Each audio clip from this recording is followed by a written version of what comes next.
This is the story of an inseparable bond between a golden retriever puppy named Charlie and his best friend, a duck.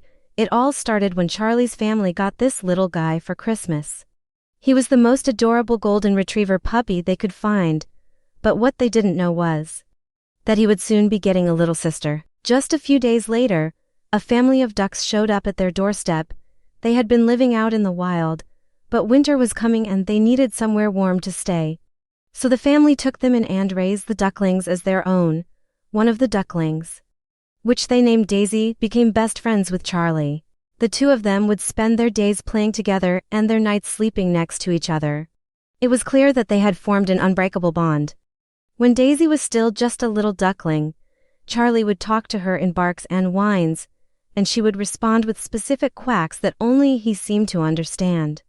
The two of them had their own language, one that only they could understand. There was also a cat in the house who was very skeptical of the duckling. But even he had to admit that Daisy and Charlie were best friends and that made him happy. Sadly, their idyllic life together didn't last forever.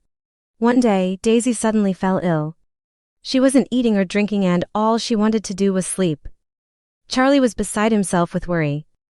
He tried everything to cheer her up, but nothing worked. Just when they were about to lose hope, the family vet suggested that Daisy needed a special diet and a quiet environment to recover. This meant that Charlie would have to spend most of his time alone, away from his best friend, but he knew it was what Daisy needed.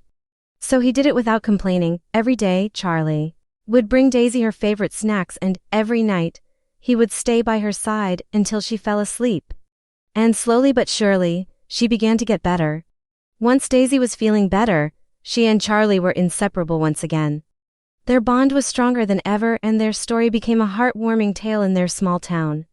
Even the cat, who had been so skeptical of Daisy in the beginning, came to appreciate the duckling and the friendship she shared with Charlie. In fact, he often joined them on their walks, although he would never admit it. And so their story continued. A golden retriever puppy and his best friend, a duck. Proving that friendship can blossom in the most unexpected places. If you enjoyed the story, please like and share it with your friends and family. Thank you for watching.